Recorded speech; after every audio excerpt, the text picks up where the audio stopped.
Good afternoon. European leaders and Vladimir Zelenskyy have held a crucial call with President Donald Trump ahead of his meeting with Russian President Vladimir Putin on Friday. The Ukrainian leader says he told the US president that President Putin is bluffing and he is still trying to push forward in the war. Mr. Zelenskyy also said he hoped a ceasefire would be the main topic of discussion for the leaders in Alaska. It comes after the French President Emmanuel Macron said Donald Trump is hoping to come away with a ceasefire after his meeting with his Russian counterpart. We also discussed the situation at the front line on the battlefield. I told the US president and all our European colleagues that Putin is bluffing. He is trying to push forward along the whole front. And Putin is also bluffing, saying that he doesn't care about the sanctions and that they're not working. In reality, the sanctions are very effective and they're hurting the Russian military economy. It's right, Russia does have much more artillery and weapons, but Russia has 3 times as many losses. This is a fact. I told my colleagues and the United States President and my European friends that Putin doesn't want peace. He wants to occupy our country, and we all understand this, that Putin will not be able to cheat anybody, and we need American and European sanctions. And together, our union, our partnership can really stop Putin's war. We discussed the meeting on Alaska, and we hope that the central theme will be a ceasefire. The United States President said this several times. He proposed to me that after the meeting in Alaska, we'll have a contact and that we will discuss all the results if they are achieved, and we will define our future steps.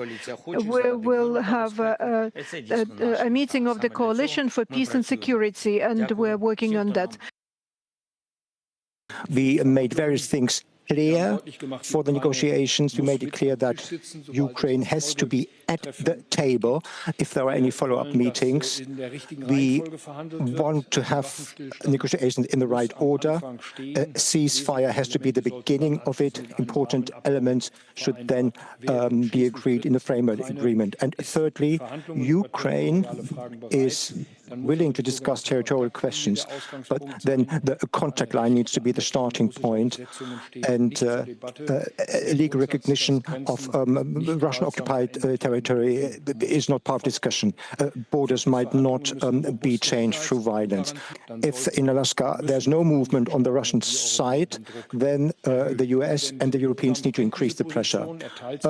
President Trump knows his position. He shares them largely.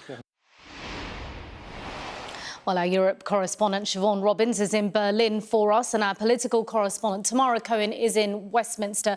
Siobhan, let's come to you first, where we've just seen those clips from that press conference by German Chancellor Merz and President Zelenskyy. Clearly, European leaders felt this summit had to go ahead. They needed to let Donald Trump know what they were hoping for, and they announced 5 principles.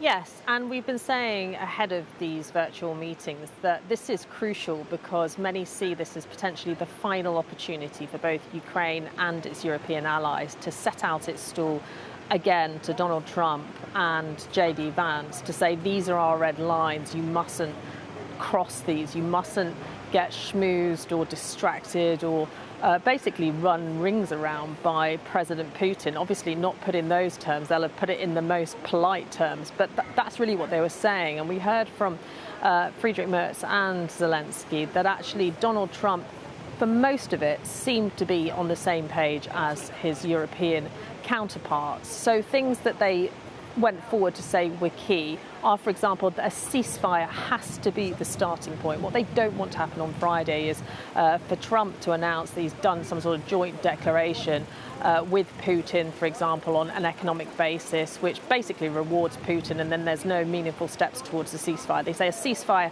has to be the first step in this. They also say in terms of future peace talks, Ukraine has to be at the table. They wanted Ukraine at the table for this meeting on Friday. That isn't changing. So they've made it clear that going forward, they have to be. This meeting, they just have to sort of suck that up, to be honest. And then the other things that they've said is that they need to ensure that the security of Europe and Ukraine is guaranteed from this Alaska meeting. And I think that really underlines the fact that we've heard time and again over the last 12 to 24 months that there are warnings now that in the next 5 years, President Putin could be able, with his military, to strike a NATO country. For the last 3 years, essentially, European partners believe that Ukraine has been keeping the rest of Europe safe. They do not want this meeting to be a point where Ukraine is undermined, weakened, and then the rest of Europe is at risk because of that. So they're making all of that really clear. I think the one thing that I picked up that was really interesting is I've seen President Zelenskyy come to this chancellery numerous times now. I saw him just in the end of May, and his body language this time was different. He seemed much more stressed, much more serious. Last time he was very jovial, he was very warm. This time, clearly very frustrated that this summit is even going ahead, and really making the point that he does not believe that President Putin has any inclination to make a peace deal. He said in his answers that he believes that President Putin's main aim is to occupy the whole of Ukraine.